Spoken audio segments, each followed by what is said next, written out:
Muy buenos días, tengan todos y todos ustedes, ¿cómo están? Mi nombre es Juan Abelardo Hernández Franco, les doy la bienvenida a esta penúltima clase del Diplomado en Lógica Jurídica Electoral. Hoy vamos a hablar de lógica modal. Me acompaña en la moderación y soporte técnico la maestra Mónica Guerrero Rosales, a la cual saludo desde las alturas de San Jerónimo en la Ciudad de México, porque quise llegar a la eje, pero hay un tráfico brutal en la ciudad y la verdad es que preferí darlo desde su casa a venirme a llegar tarde. La verdad es que he tenido unas sesiones que han sido medio complicadas. Bueno, eh, vamos a platicar hoy sobre la lógica modal. ¿Qué es la lógica modal? ¿Y de qué hemos estado platicando? Miren, la lógica modal precisamente tiene que ver con la palabra modo. Y las palabras como moda o modo, denme un segundo.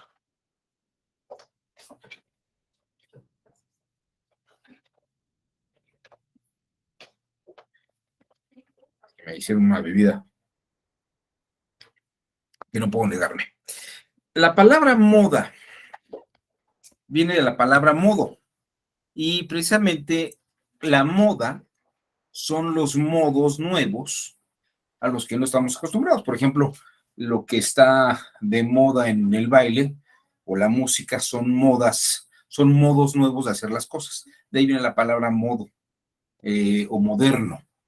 Lo moderno es lo que es de un nuevo modo. Y la lógica modal son modos de lógica.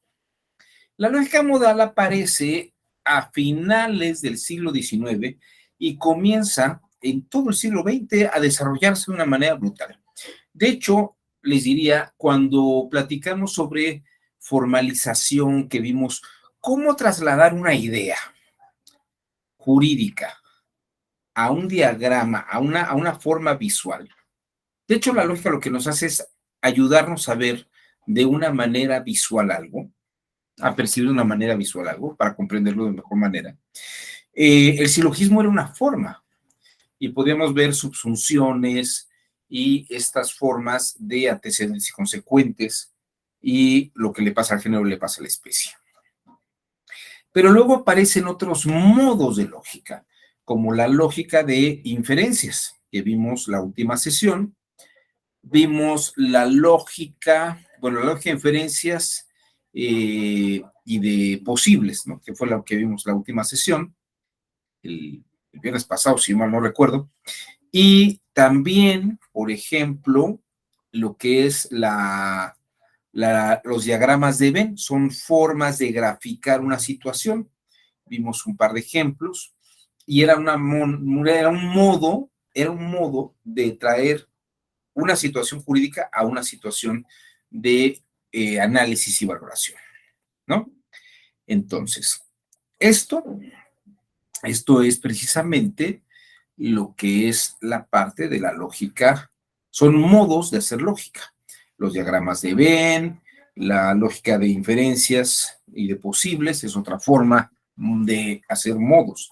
Y hoy vamos a ver una cantidad de modos diversas. Vamos a ver esos nuevos modos que hay. Y si me permiten, vamos a hacer una incursión en unas láminas. Vamos a hacer una incursión en las láminas. Hoy, ahora que estaba yo preparando la clase, dije, bueno, le voy a variar y voy a platicar un poco de mi vida.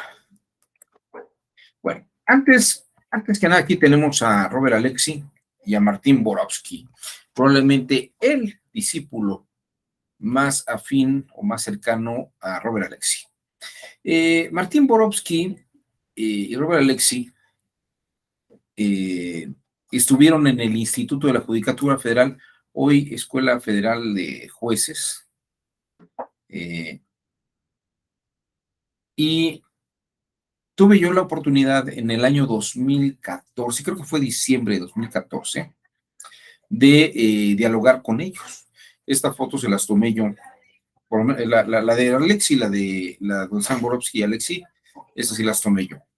Y allí les voy a platicar. Estaba yo platicando con Robert Alexi antes de que entrara a una conferencia Yo trabajaba en el Instituto de la Judicatura Federal y estaba ahí sentado. Realmente nadie le estaba hablando a Robert Alexi y me tomé la libertad de acercarme y preguntarle que qué pensaba él sobre enseñar lógica a los integrantes del Poder Judicial. Y entonces Robert Alexi se queda así todo pasmado, voltea a ver a Borowski y Borowski un poco sonriendo me empieza a decir, ¿no? Me empieza a decir Borowski, tal vez usted no lo sepa, pero en Alemania, cuando las personas han terminado su carrera de derecho, tienen que hacer dos exámenes esenciales. Uno de conocimientos generales y otro de formalización lógica. Y entonces me dice Robert Alexi, ahora sí que después de que Borowski me dio la introducción, Alexi me dice, el, el pensamiento jurídico es algo que se va desarrollando con la actividad diaria, con la profesión y los conocimientos de las leyes. Pero cuando logramos pasar ideas jurídicas en lenguaje coloquial a un lenguaje jurídico, a un lenguaje lógico, perdón, a un lenguaje lógico, podemos visibilizar, podemos ver de una manera clara el asunto y ver si lo que se dice tiene inferencias coherentes. Tiene estas inferencias coherentes. Ahí en esa misma reunión estaba yo con Robert Alexi. Me tomé la libertad de pasar esta foto porque además estaba yo mucho más delgado que lo que soy ahora. Pero en ese momento fue cuando Alexi me dice, la lógica permite justificar como un lenguaje analítico, o sea, con un lenguaje de control, todo razonamiento jurídico. Lástima que no puedo poner eso de una manera gráfica, pero fue un momento en el que precisamente él señaló esto. Entonces, aquí el siguiente punto y la gran pregunta que podría uno hacerse y debería hacerme es, bueno, ya me queda claro que efectivamente, eh,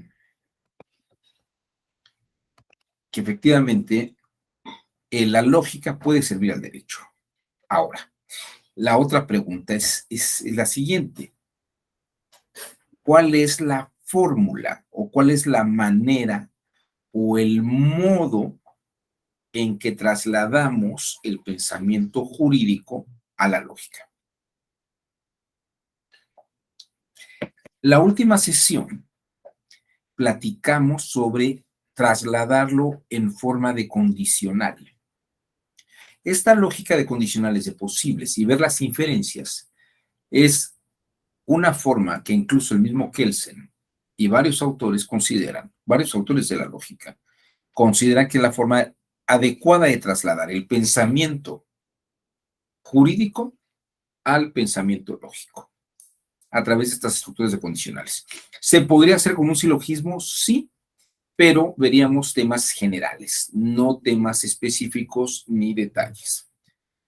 Diríamos que la lógica del silogismo sirve para una cosa, es un modo para ver las cosas de una manera, para ver, por ejemplo, subsunción constitucional de una norma a otra, pero cuando hablamos de lógica operativa, de lógica cotidiana, jurídica, que en donde no hay una subsunción constitucional, sino hay que ver relaciones de partes en un asunto, utilizamos otro tipo de lógica. En la sesión anterior hablamos de la lógica de inferencias, que es una lógica de posibles, ¿no?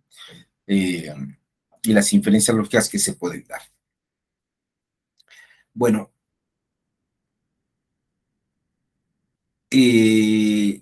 hay, les decía yo, a principios del siglo XX, una variedad muy grande de formas lógicas.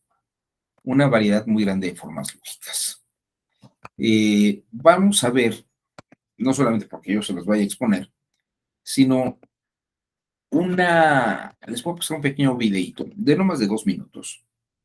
No creo que ni siquiera dure 2 minutos. Donde se hace un recuento elemental de variaciones y modos lógicos. A toda esta variedad de modos lógicos se le llama lógica modal. Así como la lógica fue ejerciendo cada vez más influencia sobre la filosofía, también aumentó el número de sistemas destinados a abordar diferentes áreas de investigación. La lógica extensiva fue creada para hacer afirmaciones sobre objetos, relaciones entre objetos y las relaciones en sí. La lógica modal introduce los operadores necesario y posible, pero no tiene en cuenta la existencia de lo necesario o de lo posible. La lógica deóntica introduce los operadores debe y puede dentro del lenguaje lógico y presenta un nuevo tipo de lenguaje en la discusión filosófica de la ética. La lógica deóntica analiza el aspecto del deber y trata de comprender proposiciones tales como es obligatorio, está permitido, está prohibido. La lógica epistémica, tal como lo indica su nombre, se ocupa de los aspectos epistemológicos inherentes a proposiciones del tipo de Tomás sabe, María supone o yo creo. La lógica divergente rechaza el principio del tercero excluido, que desde la época de Aristóteles elimina cualquier posibilidad entre la verdad y la falsedad. A este grupo pertenecen la lógica plurivalente, la lógica universal y la lógica difusa. La lógica plurivalente acepta más de dos valores de verdad, mientras que la lógica universal aspira a construir sistemas válidos para todos los mundos posibles. Por su parte, la lógica difusa reconoce infinitos valores de verdad y se ha convertido en una herramienta muy importante de la que se está valiendo la economía, donde deben tomarse decisiones en un ambiente de gran incertidumbre. Para algunos, la lógica representa un gigantesco sistema de reglas y símbolos arcaicos, para otros, un símbolo de claridad y orden. Tal vez la descripción más acertada sea la de una herramienta absolutamente versátil, que se emplea constantemente aun cuando todavía se encuentra en vías de desarrollo. Así como la lógica fue ejerciendo cada vez más influencia. Es una herramienta útil, aunque está en vías de desarrollo. Bueno, aquí solamente quiero que vean ustedes.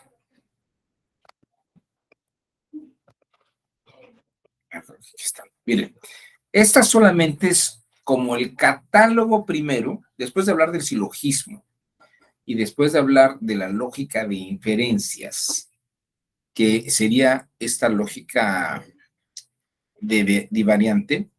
En la lógica divariante, no sé si ustedes recuerdan, pero lo que vimos la vez pasada, sí es una lógica de inferencias, pero es una lógica difusa, fuzzy logic, y es una lógica de posibles, donde tenemos el elemento universal que es la adicción y el contrario sensu, la multivalorada que es, y la lógica difusa, que son lo posiblemente, lo que era la contrariedad, es lo que es posible. Y esto, vean ustedes, hay lógica extensional. La lógica modal que observamos, que tiene estas formas de sí algo, entonces otra cosa que la condicional, diríamos que la lógica modal es esa forma de lógica. Pero además, la lógica modal tiene otros modos, que son también la deóntica, la epistemológica, la divariante, y dentro de la divariante, como ustedes ven, la multivariable, y esta de acá, que es la de la lógica universales, que eso tal vez sería como el silogismo, que funciona en algunos modos, y algunas otras variables. Bueno, la lógica difusa, que la lógica que vimos el viernes pasado, la de condicionales, esto que permite visualizar, nos permite ver en la contrariedad una posibilidad, pero no necesaria. O sea, eso no es una lógica necesaria, sino que es posible. Es posible que yo sirva un vaso de leche y alguien no se lo quiera tomar, ¿no? Que yo le sirva un vaso de leche a Daniela y Daniela no se quiera tomar el vaso de leche. Eso es una lógica difusa. Como verán ustedes, estos son diversos modos. La lógica modal, la que vimos en principio, esta lógica modal que están mencionando en este video, Estoy yendo para atrás, ahorita vamos a hablar de la lógica deóntica. La lógica modal, vean ustedes el ejemplo que pone, introduce operadores de necesario y posible. Por ejemplo, lo posible estaba en la contrariedad. La contrariedad es posible que ocurra eso, pero no es necesario. Ahora, esta idea de lo necesario y lo posible genéricamente es lógica modal, pero se va a dar en la lógica deóntica y en las otras lógicas. Ahorita vamos a ver, por ejemplo, en la lógica deóntica hay cosas que son posibles, pero no necesarias. La lógica y variantes también, la lógica universales. Vamos a hablar de alguna de ellas. ¿Sí les parece? Ahora, tal vez haría falta decir una cosita más, una cosita más. ¿De qué depende? Déjenme ir para atrás. ¿De qué depende que utilicemos alguna de estas diversas lógicas? ¿Qué me llevaría a decir que para tal asunto jurídico tengo que razonar con alguna de estas lógicas? Y les voy a decir aquí la clave esencial. La clave esencial es la siguiente. Tiene que ver con este señor que se llama Jerome Brunner. Jerome Brunner, que trabajó con Anthony Amsterdam, esta es otra foto. También, ahora sí que les quiero contar anécdotas mías y por qué estoy diciendo estas cosas. La forma de detectar la lógica que es útil para un razonamiento jurídico depende del contenido o la forma narrativa de la axiomática, ¿no? Perdón, la forma narrativa en la que contamos las cosas. Cuando vemos un evento, contamos las cosas que estamos viendo, o cuando vemos un asunto, estamos hablando sobre el asunto y debatiendo sobre el asunto. Y los argumentos que damos tienen una forma narrativa. No siempre narramos todos los asuntos de la misma manera y no todos los asuntos se narran de la misma manera. Hay diversidad de formas de narrar las cosas. Bueno, lo que platicaba yo con Jerome Brunner y lo que me hizo ver Jerome Brunner es uno de estos profesores de la Universidad de Harvard, es un profesor de la Universidad de Harvard, perdón. En esta época él era profesor de la Universidad de Nueva York, fue profesor de Harvard, pero en los años 50, en los 60, sobre todo en los años 64. Pero cuando yo lo conocí estaba en la Universidad de Nueva York, y en la Universidad de Nueva York él tenía una cátedra sobre razonamiento legal, propiamente, ¿no? Se llamaba, era un seminario sobre pensamiento judicial y pensamiento jurídico. Y lo que me decía es, dependiendo de las formas narrativas, la axiomática que lo justifica debe ser algún modelo lógico. Es decir, hay varios modelos de lógica y hay varias formas de narrar cosas. Dependiendo de la narrativa, utilizas el modelo lógico. ¿Qué lógica te cuadra, te checa con el modo de la narrativa? Ahora sí que como lo platicas, te checa un tipo de lógica. Como platica las cosas, como las narras, la situación, o como la estás pensando, como tú la estás pensando narrativamente, te checa y te cuadra un tipo de lógica. Y esa es la lógica que debemos de analizar y desarrollar, ¿no? No sé si ahí estoy siendo muy claro con todos, pero esa es la mecánica.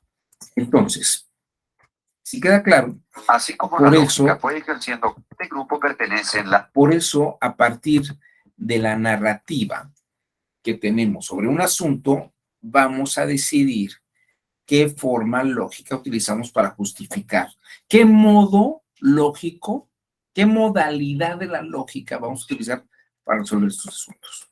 Ahora bien, tenemos una lógica que se llama la lógica deóntica. La lógica deóntica fue desarrollada por este señor que está aquí arriba, a la derecha, de este señor de negros, Ludwig Wittgenstein, y el que está a la derecha se llama George Henrik von Wright. Se lo voy a poner ahí. George Henrik von Wright fue ahí está, este es von Wright. Este señor von Wright desarrolla la lógica deóntica. Ludwig Wittgenstein, que es el que está aquí a la izquierda de la imagen, él era un gran lógico matemático y su discípulo von Wright desarrolla esta lógica deóntica. La lógica deóntica es una lógica del deber ser, ¿no? En América Latina, sin duda alguna, Eugenio Bulligin y otro que se llamaba el Churrón desarrollaron este modelo de lógica deóntica para América Latina e incluso Manuel Atienza, que ha estado muy cerca de ellos, lo difundió como una forma de modelo de argumentación jurídica. Aquí hay que decir que la lógica no solamente es silogismo y lógica deóntica. Otros asuntos se pueden ver de otra forma, pero con otras lógicas. Ahora bien, vamos a ver. La lógica deóntica señala que lo relevante no es saber qué está permitido o qué no está permitido, sino el razonamiento para defender las distintas posturas. ¿Qué debe hacerse y qué no debe hacerse? Por ejemplo, o qué debe hacerse o qué no debe hacerse, qué está prohibido o qué no está prohibido. ¿Se acuerdan que platicamos la última sesión sobre que no es lo mismo dar una orden que prohibir algo? Y no se trata de ordenar que no entren a una zona o que se prohíba algo. O sea, una prohibición no es una orden. Una orden es que tú hagas algo. Y en una prohibición es que no hagas algo. Tan sintético como eso, desde un punto de vista lógico. Por ejemplo, vamos a pensar la lógica deóntica y con un ejemplo que es muy clásico de la lógica deóntica de Bulligin y el Churrón. Estamos en un parque y vemos que en la entrada dice prohibida la entrada a perros. Y entonces entra una persona con una correa y trae a un oso hormiguero. La pregunta, ¿se le puede negar la entrada al oso hormiguero? Y dicen, oiga, usted no puede entrar con ese animal aquí. Dice, ¿por qué no? Si es un oso hormiguero y ahí está prohibida la entrada a perros, ¿no? Por lo tanto, yo puedo entrar porque no es un perro, es un oso hormiguero. Ahora, la lógica deóntica funciona con principios. Y hay un principio que señala que el que puede lo más, puede lo menos. Y si algo se está prohibiendo con mayor razón, entonces otra cosa. Vamos a hablar del primer principio. El que puede lo más, puede lo menos. Yo te puedo dar a ti un descuento de un artículo que estoy vendiendo, un descuento de hasta el 90%. Págame el 10% nada más. Y llega otra persona que no es tan amigo o que es un extraño y que nada más está viendo a ver si hace, pero yo de todos modos quiero venderle. No le voy a hacer un descuento del 90% porque además no es un cliente frecuente, pero le voy a hacer un descuento del 20%. Y entonces me dice, bueno, ¿y puedes hacer un descuento del 20%? Claro, porque si yo puedo darte un gran descuento del 90%, ¿no? Con más razón puedo hacer un descuento de un 20%, porque el que puede darte un descuento del 90%, con más razón puede darte un descuento del 20%. El que puede lo más, puede lo menos. Ahora bien, si este es un principio que opera en la lógica deóntica. El principio que opera en el caso del perro, de la prohibición de los perros en el parque, pero en la duda sobre el oso hormiguero está en que si de hecho está prohibida la entrada a un perro, que es un animal domesticable y relativamente pequeño, con más razón estaría prohibida la entrada a cualquier otro animal de domesticado para no domesticado, para arriba, ¿no? Que incluye leones, jirafas, elefantes. Bueno, creo que el elefante se puede domesticar, pero hasta cierto punto. Entonces, si algo está prohibido el de los perros, con mayor razón el oso hormiguero. Como verán, la lógica deóntica señala y parte de esos principios de que algo se tiene que hacer o algo se puede hacer, entonces puede hacerse lo otro. Pero es por una lógica de lo que debe y puede hacerse en una función. Y tiene que ver con las funciones. Por ejemplo, si yo soy el conductor del tren o soy el encargado de revisar los boletos del tren, mi función deóntica, mi función deóntica es cobrar los boletos del tren, ver que no tenga el boleto, que baje, ver que baje bien, los que suban con boleto, que todos tengan un asiento asignado o que puedan escoger un asiento en la sección que les toca por el precio del boleto que pagar. Bueno, esto es como la parte clave de todo este asunto. La lógica deóntica es una lógica de lo que se puede y lo que no se puede en criterios de lo que debe hacerse por el valor de la función que uno está teniendo. Yo el del tren puedo decidir a quién le cobro, a quién no le cobro. Yo puedo decidir a quién bajo el tren y a quién no bajo el tren. Y si puedo hacer cosas, con más razón podría hacer otras, ¿no? Y si no puedo hacer algunas cosas, con mayor razón no puedo hacer algunas otras, ¿no? Yo no puedo regalarle el pasaje a alguien, mucho menos aceptarle una cantidad pequeña para cobrar. O sea, en mi función, en mi puesto, yo tengo que cumplir ciertas obligaciones. Sobre todo un servidor público tiene que seguir una ética deóntica o una visión deóntica del cargo. ¿Usted qué puede hacer y hasta dónde puede llegar?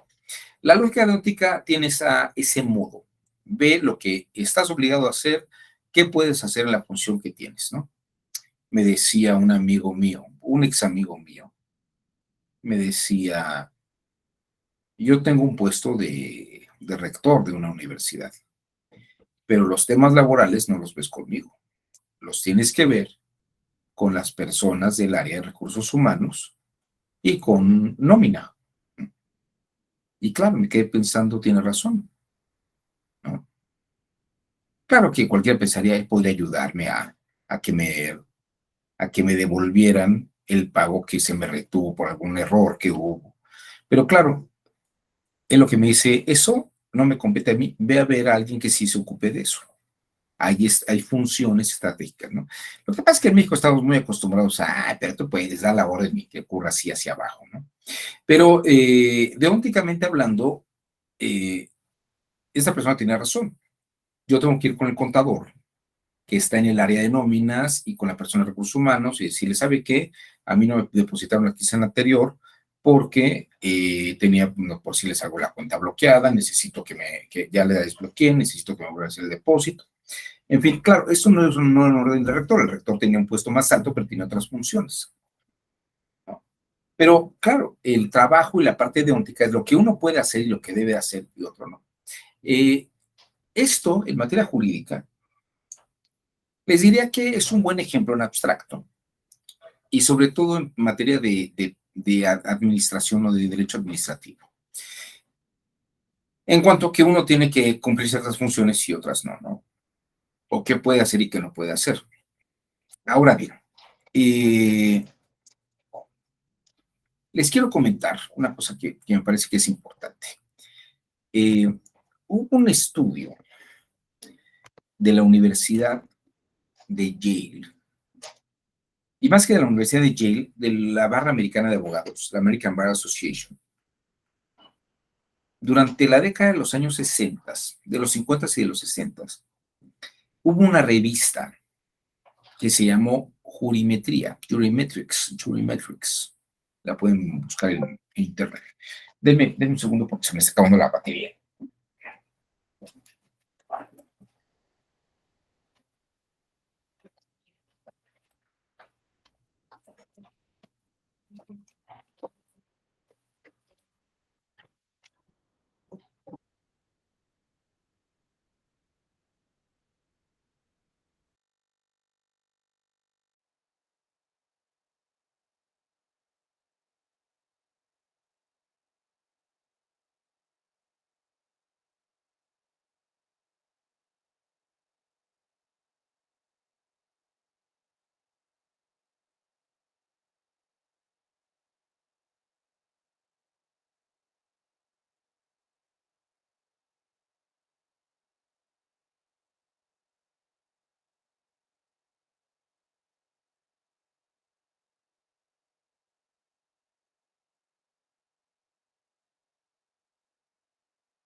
Disculpen ustedes, pero es que estoy utilizando el teléfono con mis datos porque me sacó de la reunión a la hora que estaba yo conectando la computadora. También se fue el internet y ahorita está como, estoy esperando que regrese, porque la presentación que le estaba pasando estaba en la computadora. Bueno, ya, espero que en unos minutos regrese más. Les estaba diciendo, había una revista de la American Bar Association, de la Barra Americana de Abogados, que entre los años 50 y los años 60 se dedicó a analizar elementos de lógica aplicada al derecho. Y hace una serie de observaciones muy importantes sobre los límites de la lógica en el estudio del derecho. Eh, Les podría decir que la lógica, y de ahí hace una revisión sobre qué tipos de lógica van impactando y cuáles tienen mayor importancia, o más que mayor importancia, cuáles podrían tener mejor función u operatividad dentro del campo del derecho, Métrico, se llama. Eh, Creo que ya venden compilaciones, porque la revista suelta creo que ya no la venden, ya está como fuera de, ya no está en el comercio, pero en las universidades uno puede entrar y ver, la pueden consultar en línea, o sea, se pueden consultar en línea los artículos de Metrics. Y hay artículos muy interesantes donde se habla, miren, nomás para que ustedes, no dice sin internet segura. A ver si ahora sí.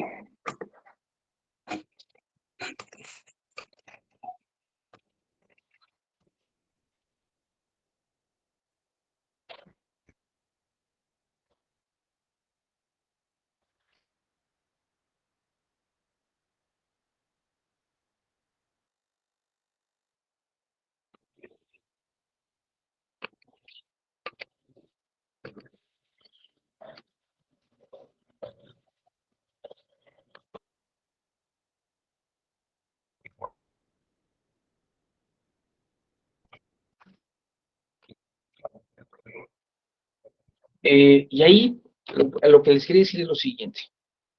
Afirman que la lógica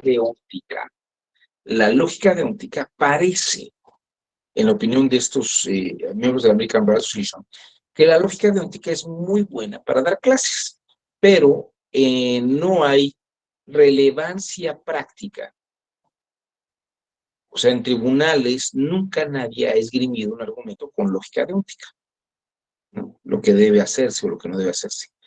O las funciones o los argumentos que se han dado con lógica deóntica son mínimos. Tal vez habrá dado uno o dos en 5 o 6 años.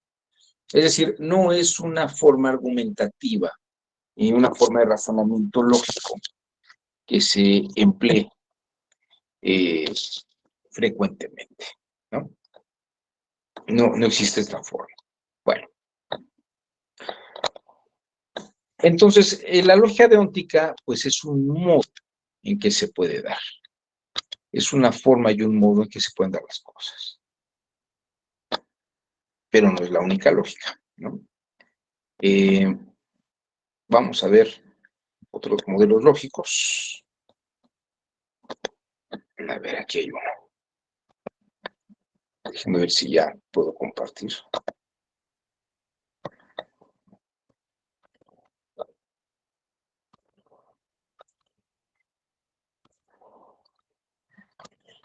Perdón ustedes, pero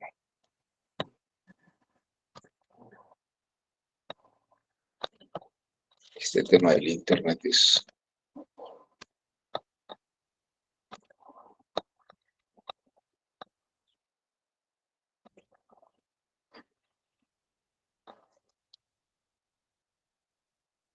Bueno, hay dos matemáticos muy importantes, que son David Hilbert, un contemporáneo de Albert Einstein, que de hecho se debate con Albert Einstein uno de los temas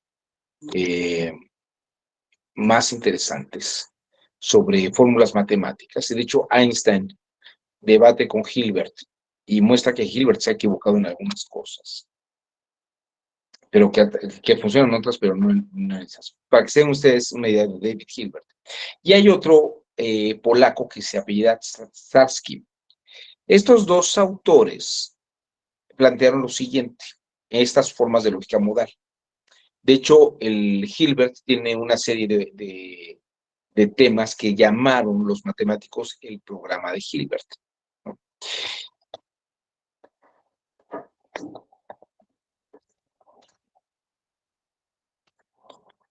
Doctor, si gustas, ¿puedo pasar tu presentación? No, como Pero ¿cómo te la mando? por correo. Ah, pero es que estas, No tengo sí. link. Sí, sí, ya. Es que no sé, de veras, es que haz de cuenta que se me fue, me dice, perdón usted, pero a lo mejor esto va a servir para que me apoyen. ¿No la tienes por WhatsApp y la descargo en... No, No, no, es que no ¿verdad? la No. tengo por WhatsApp, es el problema que tengo, si no con todo gusto, Bueno. pero mira, ya, no puedo, pero mira, me dice que se encontraron las redes, Ah, ya. pero no me las está poniendo. Bueno, las últimas veces también hay, si la apagas y la vuelves a encender. A ver, voy a intentarlo. Ajá. Bueno, a ver. Porque a veces cuando nos movemos de casa a oficina, a otra oficina, no sé qué pasa ahí que pierde la configuración del internet, de la A red ver, original. la reinicio, ¿no? Ajá, a ver si con eso. Vamos a esperar a ver si, híjala. Gracias, Mónica. Bueno, les platico ahorita, vamos a ver a Starsky y Hilbert, que se reinicia la computadora.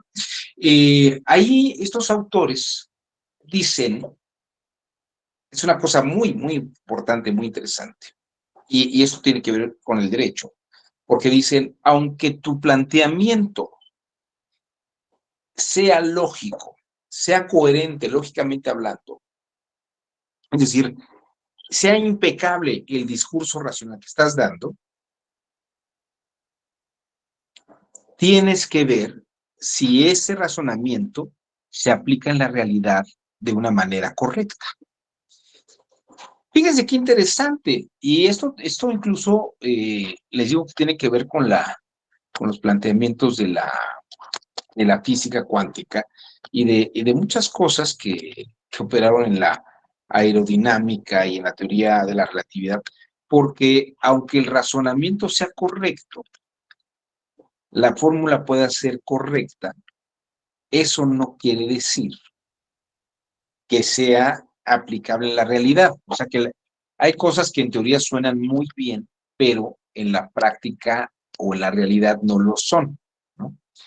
Y precisamente porque el cálculo a lo mejor tiene algún vicio o algún prejuicio establecido. A ver, ya reinició.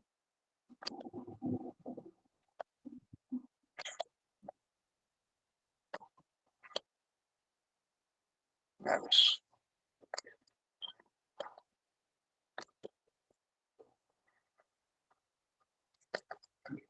Voy a poner changuitos, a ver si aquí sí.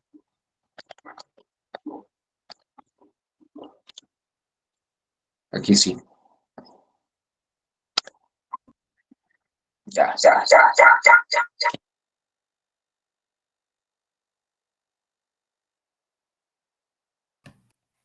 Muy bien.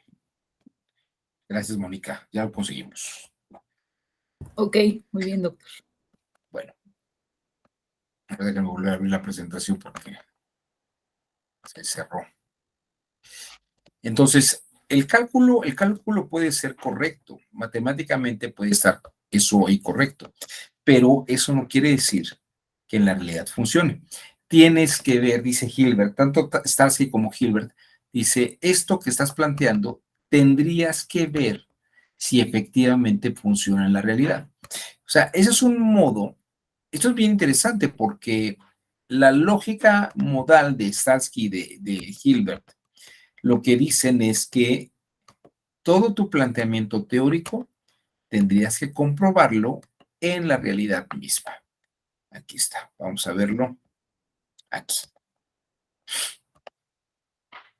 Porque aunque el cálculo esté bien hecho, si no tiene verificabilidad en la realidad, tienes que checar si en la realidad lo que estás diciendo es correcto, entonces vale el razonamiento se da por válido.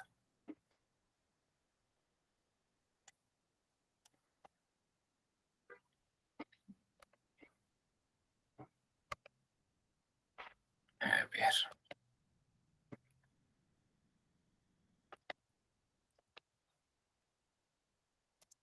Escuchando. Dime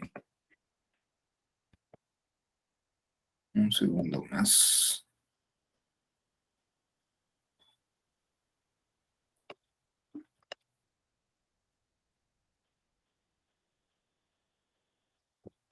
Oye, Mónica, no se escucha el video. ¿Qué podría ser?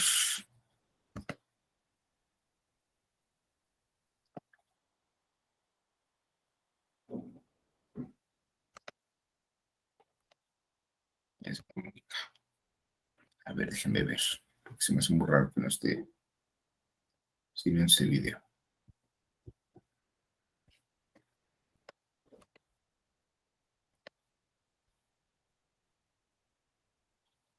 Ah, creo que ya sé qué pasó.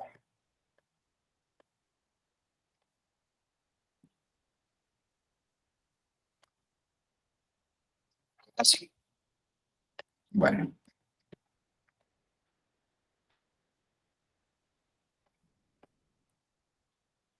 A ver, lo importante es que aquí están Hilbert y Starsky.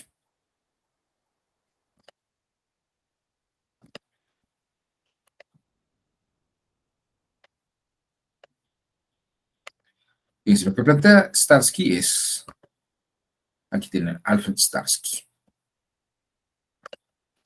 Dice, una verdad formal demostrada tiene que verificarse en la realidad. Esto lo dice en un libro que se llama Semánticas Lógicas de las Metamatemáticas. Es decir, hay que ver si lo que uno formula mentalmente funciona más allá de esto. Y David Hilbert, que era un alemán, también va a señalar esto mismo. Starsky dice, una definición de verdad satisfactoria debe cumplir dos condiciones, no solamente una. La corrección formal, la coherencia, lo que efectivamente estamos viendo que dice la fórmula, y la adecuación material, la congruencia de que lo que se está diciendo ocurre efectivamente en la realidad. Y a esta idea también la sigue Hilbert en lo que se llama el programa de Hilbert, que dice, esto está en sus principales principios de lógica matemática, dice, debe haber un sistema axiomático formal, que es toda esta coherencia lógica, y luego tiene que la intuición ver si se aplicó tal cual el cálculo matemático a la realidad misma. O sea, si el cálculo matemático se aplicó a la realidad misma. ¿Esto qué tiene que ver con el derecho? Hay un autor norteamericano de la Escuela del Realismo Jurídico Anglosajón que se llama Jerome Frank. Y Jerome Frank sostiene, aunque todo razonamiento jurídico pueda ser lógico, no necesariamente quiere decir que sea pertinente aplicarlo. No quiere decir que sea pertinente aplicarlo. ¿Qué significa esto? Significa que puede haber razonamientos muy bien estructurados, pero tal vez no sea correcto aplicarlos. Les voy a poner un ejemplo. El ejemplo no es mío, es de un filósofo francés que se llama Bernard Henry Lévy. Dice, los nazis y los soviéticos comunistas de los años 50 y 60 tenían impecablemente justificada de una manera lógica que Hitler o Stalin eran la mejor opción política que podía haber. Incluso los nazis tenían justificado de una manera lógica, impecable, que debía darse la solución final, el exterminio de judíos en los campos de concentración. Obviamente, una razón una razón puede tener muchas justificaciones y puede estar lógicamente sustentado. Martin Heidegger, este filósofo alemán pro-nazi, pro-hitleriano, padre del existencialismo alemán, decía que Adolfo Hitler no solamente era el máximo político que había en Alemania, sino que él era la manifestación del espíritu absoluto, como diría Hegel, que iba a guiar al pueblo alemán y a darle su identidad. Heidegger era miembro del Partido Nacional Socialista, junto con Carl Schmitt. Él y Carl Schmitt entraron en el mismo día al Partido Nacional Socialista Alemán. Y pues incluso sus lecciones de lógica, él decía por qué los negros eran personas inferiores y por qué era importante que el nazismo gobernara Alemania y se apoderara del resto del mundo. Todo esto con lógica, y eran discursos de Heidegger. Pero, ¿esto qué quiere decir? Que por mejores discursos que tengamos, como diría Jerome Frank, por mejor discurso, uno sabe porque hace una significación del entorno y de una situación, que esas respuestas, aunque son correctas lógicamente, tal vez no sean pertinentes. Pertinentes es que se puedan adecuar de una manera adecuada, valga la redundancia, que no pueden adecuarse de una manera correcta a la realidad. Yo puedo justificar matar a alguien y dar muchas razones, pero no es pertinente que lo haga. Jerome Frank dice, el derecho tiene un alcance mayor que no está en la lógica, en la racionalidad excesiva. Razones tenemos muchas para hacer muchas cosas. Y podrían decir es que es falaz o no es adecuado. Si partimos de algunas premisas, por ejemplo, Heidegger decía que los negros eran esclavos y que tenían una forma de racionalidad de esclavos, ¿no? Es decir, hay una especie de determinismo allí y no reconocimiento del mismo valor de un judío o de un negro en la Alemania nazi. Y jurídicamente, lógicamente se puede justificar y razonar que es un ser inferior, pero porque estamos partiendo de premisas que asumen eso. Entonces, lo que dice Bernard Levy es, no necesariamente un razonamiento correcto es un razonamiento pertinente. Y esto también lo dice Jerome Frank en el campo del derecho. La lógica aplicada al derecho nos ayuda a entender que un planteamiento que estamos haciendo es coherente, es adecuado, y como les decía, dependiendo del tipo de narrativa que tenemos, podemos ver qué modalidad lógica checa con nuestra forma narrativa de resolución de un problema jurídico. Ahora, siguiendo a Hilbert y a Starsky, a Tversky, perdón, es que me cuesta trabajo pronunciar ese apellido, Tversky.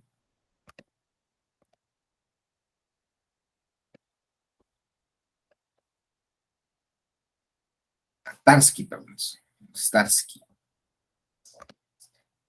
Tarski. Y a Hilbert, esta idea de que todo planteamiento debe ser correcto formalmente hablando, es decir, lógicamente comprobable que es correcto, lo que hay que hacer es ver si es adecuable o se puede adecuar a la realidad. Y en ese sentido, lo que diría Jerome Frank es, y espérate, porque esa adecuación tienes que ver si es pertinente. Quiero que vean cómo la lógica matemática y estos matemáticos coinciden con esta visión de Jerome Frank, en tanto que coincide con el programa de Hilbert y con el de Tarski sobre que la lógica puede ayudar a ver formalmente un planteamiento, como diría Robert Alexy, pero también hay que saber ver que no todo planteamiento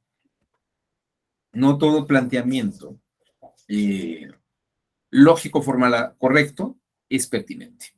Entonces ahí tenemos una conexión muy importante de esa modalidad. Es decir, esa otra lógica tenemos que considerarla como una lógica de posibles.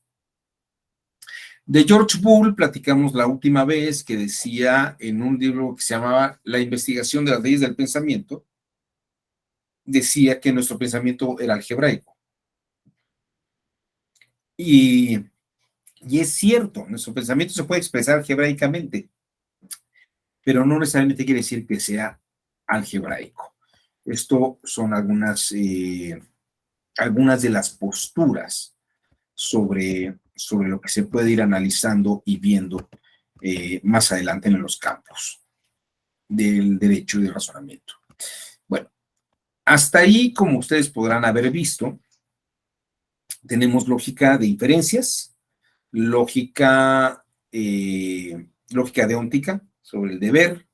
La lógica modal es una generalidad, pero hemos visto que la deóntica y la de Tarski y Tversky también son lógicas modales, en tanto que aceptan una forma correcta, pero no necesariamente una aplicación de la realidad correcta. Es decir, están aceptando que hay aceptan dos cosas. Una, que la lógica no necesariamente, y la lógica matemática no necesariamente coincide con el planteamiento de la realidad, sino que es una metodología y un lenguaje de control, pero eso no quiere decir que sea real tal cual. Por eso es necesario que se verifique esta otra forma en la práctica misma. Bueno, vamos a dar un pasito más, vamos a ver otras lógicas, pero les voy a pedir que hagamos un breve receso de 3 minutos. O 5 minutos, son las 10:03. Si les parece, nos vemos a las 10:08 para retomar la sesión del día de hoy.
Agradezco su paciencia.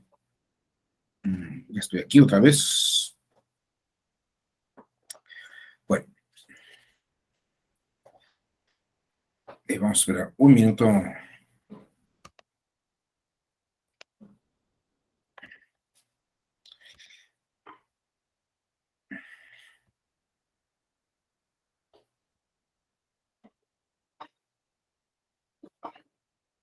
A ver, hola, Fidel. Vamos a esperar un minuto nomás en lo que se incorporan los demás. Tuve que hacer un pequeño ajuste técnico, pero ya está todo bien aquí. ¿Qué te ha parecido la sesión de hoy, Fidel? Pues bastante interesante, doctor, ver cómo estas lógicas o estos diferentes tipos de lógica de cierta manera van vinculadas a nuestra realidad y sobre todo la relación que hay con la norma jurídica. Entonces, de verdad. Oye, pues muchas gracias por el comentario, Fidel. Bueno, ahora vamos a ver algo un poco, vamos a ver lo que es alta matemática y un poco, acaban de darle el premio Nobel de física a unos investigadores que han estado comprobando una serie de teorías que vamos a platicar el día de hoy sobre ellas. Vamos a hablar de unos experimentos de física cuántica que traen una lógica distinta. Pero bueno, antes de entrar en eso, ahora sí, quiero presentarles a uno de los grandes lógicos matemáticos del siglo XX. El señor se llama John von Neumann, y les digo que es uno de los grandes matemáticos, porque von Neumann fue uno de los miembros, aquí está detrás de este poste oculto, forma parte de este grupo de físicos y matemáticos que trabajaron en el proyecto Manhattan. Aquí está John von Neumann a la izquierda con dos grandes físicos que son Richard Feynman y Stanislav Ulam, que fueron de los que calcularon el tema de todos los cálculos matemáticos para que pudiera crearse y hacerse la bomba atómica. Aquí está con Robert Oppenheimer, que era el director del proyecto de la bomba atómica, del proyecto Manhattan. Truman le dio la medalla de la libertad. Pero lo que nos interesa a nosotros en este momento son dos cosas. La primera es que John von Neumann publicó en 1928 un artículo en el que habla sobre lo que se llama teoría de juegos. Nunca nadie había oído hablar de teoría de juegos y nunca nadie había hablado de esta teoría de juegos. Es John von Neumann quien crea el término teoría de juegos. Y en 1944 su artículo se va a convertir en un libro escrito en coautoría con este señor que se llama Oscar Morgenstern. El libro llevó por título Teoría de Juegos y Comportamiento Económico. Hoy en día, si ustedes se ponen a buscar en la red, van a encontrar tal vez temas como teoría de juegos aplicadas al derecho. ¿Qué es la teoría de juegos? ¿Y de qué sirve saber esta teoría de juegos? Bueno, se los voy a plantear en esos términos. Teoría de juegos es como una teoría de los escenarios posibles y yo les diría, hagan de cuenta que ustedes van a un proceso y tienen algunas posibilidades. Yo no sé si esto sea cierto, alguien alguna vez me lo dijo, que una magistrada, no voy a decir nombres, pero me parece que era una magistrada muy dura, porque nos pide a los secretarios de estudio que hagamos hasta 3 proyectos en el que ve cada resolución de una manera distinta. Fíjense qué interesante. Yo creo que para los secretarios debe ser una friega, debe ser una cosa un poco más complicada, porque lo que hace la magistrada es ver posibilidades, es como teoría de juegos, de si resuelvo en tal modo, qué podría ocurrir y cuáles son las bases. Pero si respondo en esta otra forma, cuáles son las implicaciones que tiene esto. Y si respondo de esta forma, es que cómo se dieron estos remedios para resolver en esta forma. O sea, podría resolver con un proyecto o en otro, pero permite ver las posibilidades que hay. Vamos a ver brevemente un pequeño video rarísimo que encontré de Oscar Morgenstern, donde habla de su relación con von Neumann. Oscar Morgenstern, economist, Princeton University. I went to Princeton in 1938, partly because von Neumann was there. And I was acquainted with some of his work, particularly his paper of 1928 on game theory, which had until then been quite neglected. I was quite convinced of its importance for the social sciences because it proved that important minimax theorem. And so I decided to draft a paper and showed it to von Neumann. And he said it was too short, it should be expanded. I did that. He looked at it again, said, fine, why don't we write a joint paper? And so we started, and out of this joint paper came, in a period of the most intensive work I've ever known, the book which we finally published in 1944. We used to meet at the Nassau Club virtually every morning. His wife liked to sleep longer, and I was unmarried then and had my breakfast there, and he would join me. We continued to meet there even long after the book had come out. It was a wonderful way to start the day, always full of discussions about the events of the day. Many scientific matters came up, and it was a wonderful, never forgotten period. He loved the wide open spaces, so we often went to Seagirt, not to swim because he didn't like that kind of exercise, but to walk along the beach. We had very serious discussions, and these walks sort of crystallized them. Then we would go home and write down things. That was a normal way of working. This sort of walking in the open air seemed to help mental activity. He wasn't a man who sat and studied hard. He would think all the time, and when it was ready in his mind, it came rushing out. He worked with tremendous energy and fantastic speed. I've seen him write 30 pages in one day. He worked almost anywhere, any hotel room, train, wherever you are. The remarkable thing about my association with von Neumann is perhaps that he, as a mathematician, could so quickly and easily penetrate into the problems of economics and sociology which I presented to him. That is very indicative of his basic philosophy, which was that mathematics should try to enter new areas, new fields, not only be inspired as it had been by the natural sciences. He expected that it would receive great stimulus from the other areas. And I'm sure that if he had lived, he would have made great contributions also, for example, to biology, in which field he was very much interested. But out of this study of sociology and economics on the one side and mathematics on the other came this book, which is the fruit of our joint association.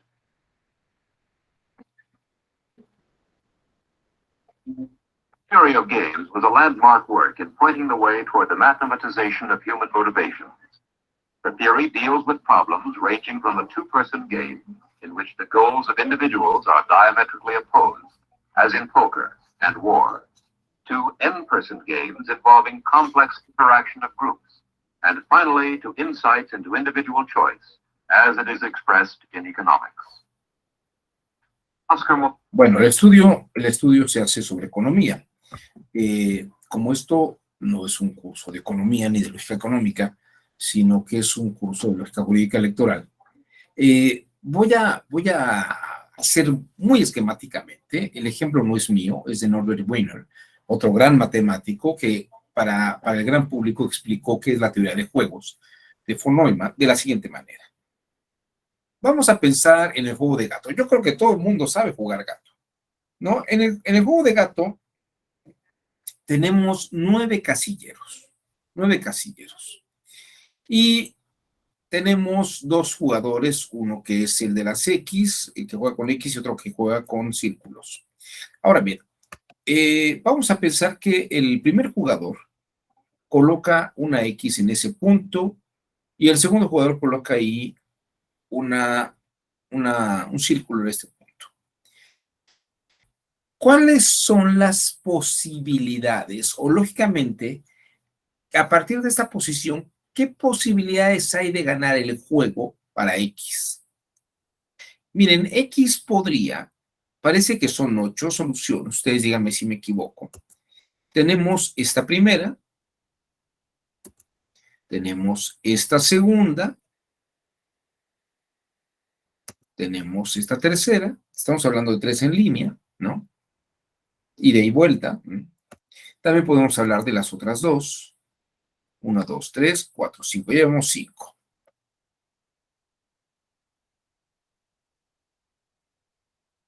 Y luego si juntamos 6, 7 y 8. O sea, las verticales pueden ser, si vemos ahí 5, 6, 7 y del otro lado 8, ¿no? Que vaya de aquí hacia abajo. Ahí tenemos las 8 posibilidades. El punto esencial es que dado este elemento y este acá, ¿qué puede hacer el círculo para ganar? Puede hacer esto, pero esta otra parte ya le estaría poniendo aquí otra traba y ya ganaría por este lado o por este lado. Esto es teoría de juegos, de una manera más sencilla. Ahora bien, la teoría de juegos en el campo del derecho es ver escenarios. Y lo que les decía que hacía esta magistrada de la sala superior, que hasta pedía 3 proyectos, porque lo que estaba viendo es qué posibilidades podía tener una respuesta u otra. ¿Cuáles serían los escenarios posibles? Y la teoría de juegos funciona en el campo de si fulano de tal hace tal cosa, entonces podrán venir estas posibilidades. Si fulana de tal hace estas otras, entonces vienen las otras posibilidades. O sea, la teoría de juegos tiene que ver con escenarios. ¿Qué podría ocurrir dada una situación? ¿Qué otras cosas pudieran ocurrir? O bien, si me presentan una prueba que señale tal hecho, ¿qué podría ocurrir? Si no hay prueba de aquello, pero hay prueba de esto otro, ¿qué podría ocurrir? ¿No? O si yo presento, si mi contrincante está en esta posición, está demandando esto, ¿no? O está denunciando tal hecho, ¿qué podría hacer yo de primer momento para responder a esta otra posición? E incluso un operador jurisdiccional, cuando ve los juegos de las partes en litigio, puede hacer una observación y analizar que están haciendo juego, están jugando a ver si saco tal carta o tal otra. Toda audiencia procesal es un escenario de juegos. Y a veces hay que saber lo que hacen las abogadas y los abogados muy destacados en los procesos de oralidad, es de pronto cuando alguien esgrime algo, un planteamiento, se pone las pilas el otro y le dice, no, objeción, vamos por esa otra cosa y este otro punto. A veces la ley nos permite hacer esto y hay que tener muy, muy en cuenta lo que la ley está señalando. Pero a veces la ley no dice nada y tendríamos que en todo caso ver si objetamos por alguna razón argumentativa, objetamos por alguna razón en la que esté haciendo un juicio de valor no objetivo o que no tiene fundamento o que sea una mera especulación. Todo este tipo de cosas son las que hay que ver. La teoría de juegos es precisamente este juego y la lógica iría en ese sentido, ¿no? Si ocurre tal evento, ¿qué va a ocurrir? ¿Y qué podríamos hacer para ir contrarrestando los efectos de este otro? Es decir, es como el juego de gato, tener como todas las jugadas previstas desde antes de tiempo. Yo cuando era mucho más joven, tal vez cuando tenía unos 14, 15 años, jugaba mucho Backgammon. No sé si ustedes han jugado el Backgammon. Era un juego que tiene fórmulas ya muy hechas. Dependiendo de los tiros que hay, de lo que uno tire, ya prácticamente sabemos jugadas muy específicas para poder ganar el juego. Realmente el juego se resuelve al final, un poco como con el azar y con la habilidad del que va resolviendo al final del juego todo. Porque antes las fichas están colocadas en ciertos puntos muy determinados y por las fórmulas de tiros, pues ya sabemos que si alguien saca tanto y tanto número, las fichas que se tienen que mover de una manera sistemática. O sea que ya tenemos como los escenarios previstos. Los escenarios ya están previstos. Si uno cambia los escenarios, difícilmente ganaría el juego de backgammon. Esto, imagínense que pudiera ocurrir en el campo del derecho. No que tuviera todas las respuestas, pero que sí previera las jugadas posibles. Entonces, esta es una lógica que se llama teoría de juegos de von Neumann. Von Neumann y Feynman, estos físicos que trabajaron en el proyecto Manhattan, también trabajaron una serie de planteamientos que están muy vinculados con la lógica cuántica. Y ustedes me pueden decir, bueno, ¿y qué tendría que ver la lógica cuántica con el derecho? Y yo les diré lo siguiente. Hans Kelsen, en un texto que se llama Derecho y Naturaleza, dice, toda nuestra forma de razonamiento lógico ha partido de filosofías y de teorías físicas como las de Aristóteles o como las de Platón, las de Ptolomeo, o teorías como la de Newton, han desarrollado otras formas lógicas del derecho. Y dice, ¿qué pasaría? Kelsen dice esto, ¿qué pasaría si la física cambia? ¿Qué implicaciones tendríamos en el derecho, por ejemplo, de una física cuántica? Por ejemplo, Montesquieu estaba muy influenciado por la ciencia de Newton. La economía de Adam Smith, el derecho de Adam Smith y de Montesquieu y la filosofía de John Locke, toda está basada en las ideas físicas de Newton. Toda la visión jurídico medieval y del mundo clásico tiene asumida la teoría física de Aristóteles. Y, por ejemplo, el silogismo está basado en esa lógica física. Y, por ejemplo, porque habla de géneros y especies. Y la pregunta que se hace que ¿qué pasaría si entráramos en una lógica cuántica, en una lógica de la era nuclear? Aquí tenemos a Garrett Birkhoff y otra vez a John von Neumann, aquí en esta otra dupla, en la que plantean lo que se llamaría la lógica cuántica, donde podemos tener valores de verdad y no verdad simultáneamente operando en campos. Pero para explicar esto de una mejor manera, les diría, hay formas lógicas nuevas que responden a otras lógicas. Quiero mostrarles lo que se llama el experimento de la doble rendija. El experimento de la doble rendija es un experimento de la física. Y los últimos premios Nobel de física han estado en esta línea de pensamiento sobre precisamente que la realidad se mueve de una forma cuando no la vemos, pero se mueve de otra cuando la vemos. Quiero mostrarles este ejercicio de la doble rendija para que vean ustedes qué posibilidades hay en todo este planteamiento importante. Y aquí tenemos al padre de todos los misterios cuánticos. El experimento de la doble realidad que tiene mala fama. Para entender este experimento, primero tenemos que ver cómo actúan las partículas o las bolitas de masa. Si disparamos al azar un objeto pequeño, canicas por ejemplo, hacia la pantalla, vemos reflejado un patrón en la pared de detrás en la que han rebotado tras pasar por la ranura. Y ahora, si añadimos una segunda ranura, lo lógico es esperar ver una segunda franja en la pared de detrás. Ahora, probemos con ondas. Las ondas alcanzan la ranura, se propagan y llegan a la pared de detrás, donde tienen mayor intensidad justo enfrente de la ranura. La franja de resplandor demuestra precisamente esa mayor intensidad. Es un efecto similar al de la franja que dibujan las canicas.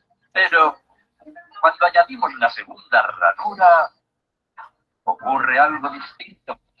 Si la parte superior de una onda choca con la inferior de otra, se eliminan entre ellas. De esta forma, en la pared obtenemos un patrón de interferencias. Donde chocan las dos partes superiores hay más intensidad. las líneas resplandecientes, y donde se eliminan no hay nada. Así pues, cuando lanzamos algo, es decir, materia, a través de dos ranuras, obtenemos esto, dos franjas de golpes. Pero con ondas, el resultado es un patrón de interferencias con muchas franjas. Muy bien, de momento. Vamos a ponernos cuánticos. Un electrón es un pedacito minúsculo de materia, como una canica diminuta. Lancemos una ráfaga a través de una ranura. Se comportan como las canicas, solo una franja. Si lanzamos estos pedacitos minúsculos a través de dos ranuras, tendrían que dibujarse, como en el caso de las canicas, dos franjas. Un patrón de interferencias. Hemos lanzado electrones, pedacitos de materia. Pero aparece un patrón como con las ondas, no como con las canicas. ¿Cómo pueden trozos de materia generar un patrón de interferencias como una onda? No tiene sentido. Pero los físicos son muy inteligentes y pensaron, quizá las bolitas rebotan unas contra otras y crean ese dibujo. Y decidieron lanzar los electrones de uno en uno. Así no podían afectarse unos a otros. Pero estuvieron así una hora y vieron aparecer el mismo patrón de interferencias. No podemos ignorar la conclusión. Cada electrón sale como partícula. Se convierte en una onda de posibilidades, pasa por las dos ranuras e interfiere consigo mismo hasta que golpea la pared como partícula. Pero matemáticamente es aún más curioso. Pasa por las dos ranuras y por ninguna. Pasa por una y por la otra. Todas estas posibilidades están superpuestas las unas con las otras. El experimento desconcertó muchísimo a los físicos, tanto que decidieron mirar con atención para decidir por qué ranura pasaba en realidad el electrón. Pusieron un dispositivo de medición junto a la pantalla de las dos ranuras para ver por cuál pasaba y lanzaron el electrón.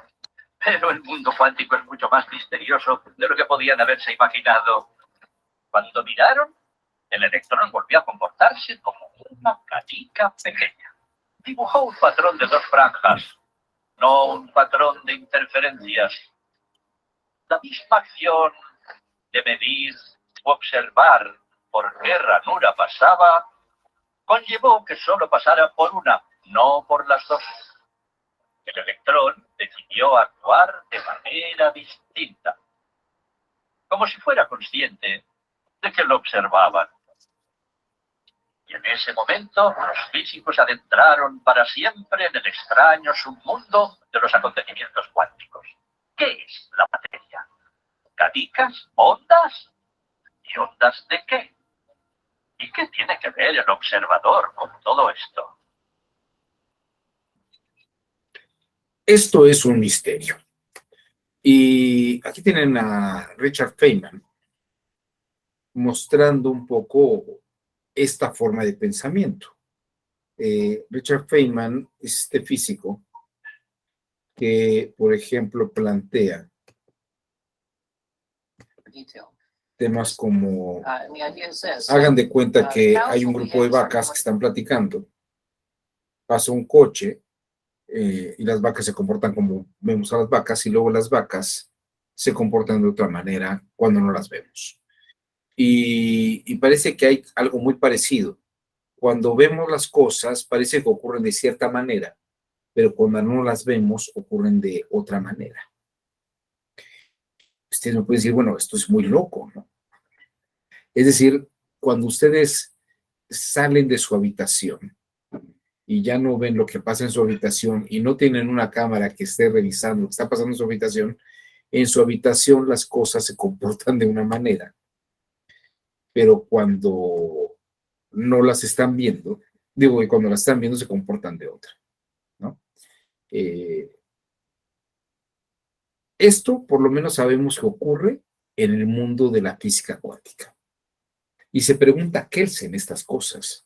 Dice, así como Newton influye a Montesquieu y su espíritu de las leyes, y como la física de Aristóteles nos da algunas ideas de los principios que rigen en el mundo jurídico clásico.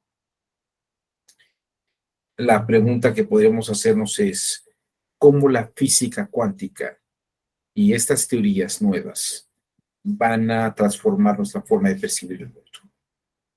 Bueno, esto es precisamente otra forma modal, otro modo de lógica que se va dando. Como verán ustedes, la lógica modal tiene esta idea de es una modalidad nueva. Y en un principio, históricamente, solamente se refería a la lógica de condicionales.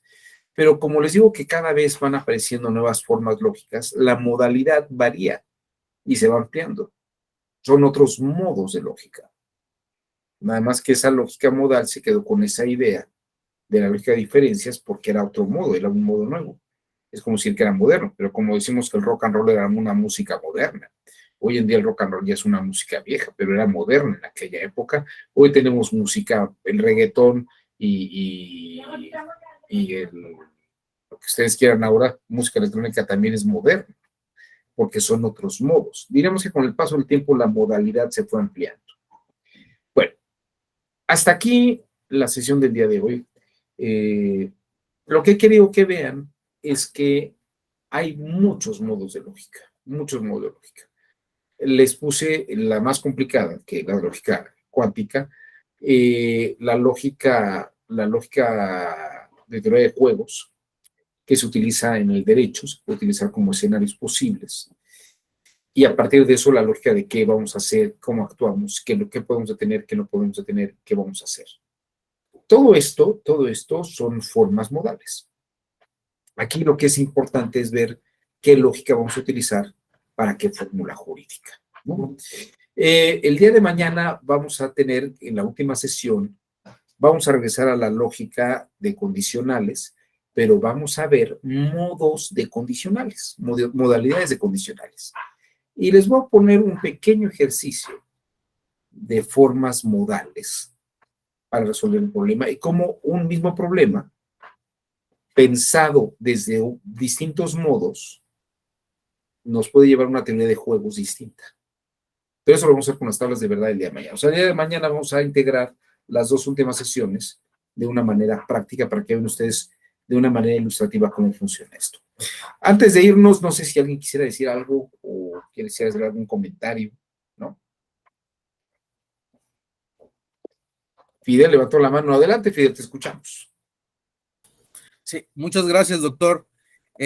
Yo a título personal, doctor, quisiera pedirle, y obviamente si está permitido también dentro del diplomado, si mañana pues es la última clase, si pudiera usted más o menos orientarnos cómo debe de ser estructurado el trabajo final que nos dejaron para lo del diplomado, porque tiene que ver precisamente con una resolución de cualquiera de las salas regionales.